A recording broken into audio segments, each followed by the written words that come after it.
समाचार पर नजर करिए तो राजकोट अग्निकांड मुद्दे आज हाईकोर्ट में सुनावणी। हाईकोर्ट की विशेष डिविजनल बेंच समक्ष सुनावणी। हाईकोर्ट आदेश बाद राज्य सरकार रजू करशे जवाब। शहरों वर्तमान और तात्कालिक अधिकारीओ पासे पण मंगाव्यो छे खुलासो। राज्य सरकारे करेला सोगंदनामामां अत्यार सुधीमां थयेली तपास अने एक्शन टेकन रिपोर्ट पण रजू कर्यो छे। तो आजे हाईकोर्ट में सुनावणी हाथ धरावानी छे। अगाऊ पण जे रीते सुनावणी हाथ धराई हती त्यारे हाईकोर्ट छे लाल घूम थयुं हतुं त्यारे हवे फरी एकवार आजे राजकोटना अग्निकांड मुद्दे हाईकोर्ट में सुनावणी।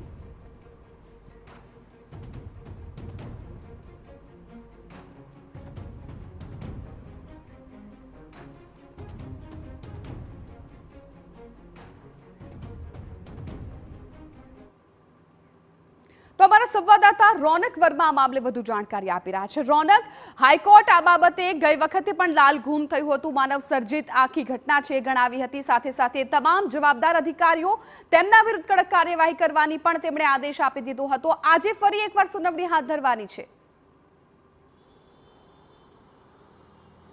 जी बिल्कुल थी राजकोट अग्निकांड के जेमा 27 निर्दोष लोगोए पोताना जीव गुमाव्या हता अने आज दुर्घटना बाद गुजरात हाईकोर्टे ने जे गंभीरता दाखवीने सुओ मोटो अरजी दाखल करी हती ते संदर्भे आज वधु एक वखत सुनावणी हाथ धरावानी छे। तेमां सौप्रथम आपने एक ओवरव्यू आपूं तो 24 कलाकनी अंदर सुओ मोटो अरजी दाखल थाय छे अने तेना 24 कलाकनी अंदर राज्य सरकार सहितना पक्षकारोने योग्य जवाब आपवा माटे कहेवामां आवे छे। त्यारे संदर्भे जे सुनावणी हाथ धराय छे त्यारबाद जे थोड़ो समय छे ते आपवामां आवे छे। खास करीने घटनानी वात करवामां आवे तो कया कया जवाबदार विभागो छे, कया कया जवाबदार अधिकारीओ छे तेना माटे जे एक विधिवत जे सोगंदनामું છે તે દાખલ કરવા માટે કહેવામાં આવ્યું હતું। આ ઉપરાંત જુલાઈ 2021 થી લઈને અત્યાર સુધી રાજકોટ મ્યુનિસિપલ કમિશનર પદે જે લોકો પણ રહ્યા છે તેમના ધ્યાને આ વસ્તુ કેમ ના આવી તેનો પણ ખુલાસો કરતું એક એફિડેવિટ છે તે રજૂ કરવા માટે જણાવ્યું હતું। આ ઉપરાંત રાજ્ય સરકારને પણ કેટલાક ખુલાસાઓ કરતું સોગંદનામું માંગવામાં આવ્યું હતું ત્યારે રાજ્ય સરકાર તરફે ગઈકાલ સુધીમાં તમામ જે એફિડેવિટ છે તે પૂર્ણ કરી દેવામાં આવી છે અને આજે गुजरात हाईकोर्ट डिविजनल बेंच में जो विशेष सुनावणी है हाथ धरावानी है।